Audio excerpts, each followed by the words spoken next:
আসসালামু আলাইকুম রহমতুল্লাহ। বন্ধুরা, আজকে গাছটা ভিডিও দেওয়ার পিছে একটা উদ্দেশ্য আছে। উদ্দেশ্য হইল যে আমাদের এই নদীর পাড়ে একজন লোক আছে। ওনার ওনার সবাই সবুজের বাপ বলে আর কি। ওনার ছেলেটা খুবই ভালো, আমাকে অনেক সহযোগিতা করে। ছেলে আছে ওনার, সবাই ওনার খুবই ভালো। যাই হোক, উনিও খুব ভালো। আমি মনে করি যে উনি সাদাসিধা মানুষ। তো উনি গতকালকে আমারে একটা সাজেস্ট করছে যে আপনি এই গাছের পাতা এতগুলো রাখছেন কেন, গাছের পাতা সব কেটে ফেলেন। তাই আমি বলছি কতগুলো কাটবো, দুই তিনটা নিচের থেকে। বলছে যে না, এগুলো দেখেন না ফল এসে বইরা গেছে গাছের ভিতরে, আপনার ফলে আলো বাতাস লাগবো, এই জন্য আপনি এগুলো কেটে ফেলেন। তো যাই হোক, আমি দেখেন কতগুলো ডালপালা কাটছি, কাটে দেখেন আমার গাছটার কি অবস্থা করে রাখছি, এই যে দেখেন আপনারা। তো এখন সবাই কিছুক্ষণ পরে আরও এই যে গ্রামের লোকজন আসছে। আমি যখন এখানে আসি টুকটাক কাজ কাম করি, আমাদের এই নদীর পাড়ের লোকজন আসে, আইসা দেখে আর কি আমাকে একটু, যে আসলে লোকটা কি করে দেখি। এই যে দেখেন। তো এই লোক আমার যখন এই বুদ্ধি দিচ্ছে, আমি তো ওনার কথা বলবো। আমি বলছি প্রথম দুই তিনটা কাটি, পরে উনি বলছে যে না, আমি যা বলতেছি আপনি তা শুনেন, সবগুলা পাতা কাটেন। আমি ওনার কথা শুনে আর কি এই পাতাগুলা কাটছি। কাটার পরে কিছুক্ষণ পর ওনার স্ত্রী আজকে এখানে আসছে। এই আমাকে, এই আর কি আমি কাজকাম করি, এগুলো দেখতে আসে আর কি মাঝে মধ্যে বিকালবেলা ওনারা, যে আমি দূরের থেকে যাই এখানে কাজকাম করি। যাই হোক, এই জন্য আর কি ওনারা আসছে। তো আসার পর আমি বললাম যে বলছে গাছের পাতা কাটছেন কেন। ভাবি এসে আমাকে প্রথমে বলছে যে গাছের পাতা কাটলেন কেন। আমি বললাম তো আমি তো গাছের পাতা কাটতে চাই নাই, কিন্তু ভাই তো এটা জোর করে আমাদের কাটাইছে। ভাই বলতেছে পাতা কেটে দেন, গাছের আলো বাতাস পাইব এবং ফলগুলো আরো সুন্দর হইব। দেখেন না কতগুলো ফল হয়েছে গাছের ভিতরে, তাহলে আপনি এভাবে এত পাতা রাখছেন কেন, এই পাতার ওজন আছে না একটা। এমন সেমন বইলা গাছগুলা পাতাগুলো আর কি আমার যা কাটাইছে। এখন আমি কাটার পর এখন আমি নিজেও চিন্তা করতেছি আমি এটা কি করলাম, আমার এত সুন্দর গাছটা, এত সুন্দর মাশাআল্লাহ ফুল ফল আসছে, তাহলে উনি এটা আমার কি সাজেস্ট করলো। পরে ওনার স্ত্রী বলল যে কখনো এখানে ওনার কথা শুনবেন না, উনি কোনো কৃষিকাজ পারে না।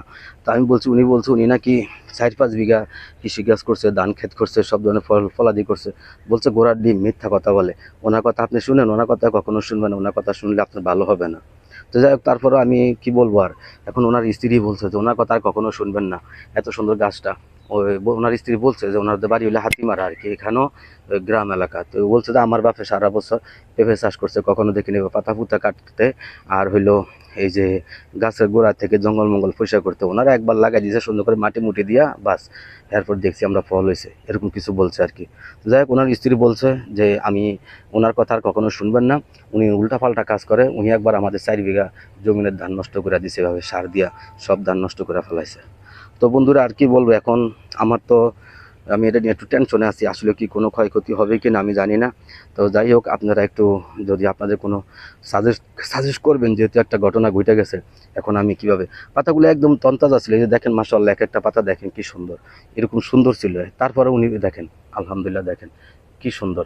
তারপরে উনি বলছে যে না, এগুলো কেটে ফেলেন, কেটে নাকি বাতাস লাগবে পেঁপের ভিতরে। তা আমি বলছি, একরকম আমার কাছে একটু মনে হয়েছে না, ঠিক আছে এটা ভালো কথা কইছে, কিন্তু পাতাগুলো দেখেন কতগুলো পাতা কাটছি। এই দেখেন একদম নিচের থেকে ডালগুলা সব একদম তাজা ছিল, একটা ডাল মরা ছিল না। তো ওনার কথা মতো আমি কেটে ফেলছি। এখন তো আমার নিজের এই চিন্তায় পড়ে গেছি আর কি। তো বন্ধুরা, যদি আপনাদের কোনো সাজেস্ট থাকে অবশ্যই আমাকে করবেন। আর এই যে উনি আসলে কি বুদ্ধি দিছে আমি জানি না। তো ওনার স্ত্রী বলছে উনি আসলে কোনো কাজ জানে না, উনি এভাবে বলছে আর কি। আনতে যে কেউ বলতেছে আপনার সাথে দুষ্টামি করে বলছে, এমন কথা বলতে আছে, যে আপনি বুঝেন না দেখে আপনাকে উল্টাপাল্টা বলছে, এমন কথাও বলছে। এই যে দেখেন মাশাআল্লাহ, দেখেন চারদিক দিয়ে সুন্দর করে দেখেন, সুন্দর করে ফল ধরছে গাছটার ভিতরে। তো এই লোক আমার এই বুদ্ধিটা দিছে, দেওয়ার পরে আমি এই ঘটনাটা ঘটছে। এখন কি বলবো বন্ধুরা, আপনাদের যদি কোনো সাজেস্ট থাকে অবশ্যই সাজেস্ট করে আমাকে এ, বলবেন, কমেন্টে আপনারা বলবেন যে আসলে কি কাজটা ভালো হয়েছে না মন্দ হয়েছে। তো ঠিক আছে বন্ধুরা, আজকে আমার কথা, আমি আর কি বলবো, আজকের মতো অনেক কথাই বলছি, আজকের মতো রাখি। আপনারা সবাই ভালো থাকবেন। আর যদি আমার ভিডিও ভালো লাগে অবশ্যই লাইক করবেন, কমেন্ট করবেন, শেয়ার করবেন, সাবস্ক্রাইব করে আমাকে উৎসাহিত করবেন। আর আপনারাও যে যেখানে পারবেন সেখানে গাছ লাগাবেন, বিশেষ করে ছাদে পারেন, বারিন্দা পারেন, উঠানে পারেন, যেখানে ফাঁকা জায়গা পাবেন সেখানে ফল গাছ, ফুল গাছ, শাক সবজি, যার যেটা মন চায়, কাঠ গাছ, যার যেটা মন চায় সেটাই আপনারা লাগান। এতে করে আমাদের খাদ্যের চাহিদা মিটবে, পাশাপাশি পরিবেশের ভারসাম্য রক্ষা করবে। আর কি বলবো, প্রকৃতির সৌন্দর্য সেটা আপনারা উপভোগ করতে পারবেন। দেখেন গাছটা এমন একটা অবস্থা হয়েছে মাশাআল্লাহ, আমি দুই দিকে দুইটা বাঁশ লাগাই দিছি। ওই যে ওই দিক দিয়ে একটা বাঁশ দিয়ে টানা দিয়ে দিছি, এদিক দিয়ে একটা বাঁশ দিয়ে দিছি। কারণ এই গাছটার মাটি যে নিচে, এই মাটিগুলো একদম নরম। ওই যে দেখেন একদম বালু মাটি এগুলা। তো এই জন্য আর কি ভয় পাইতেছি। তো যাই হোক আলহামদুলিল্লাহ। আর কি বলবো, আপনারাও যে যেখানে পারবেন সেখানে গাছ লাগাবেন। আর আজকের মতো রাখি।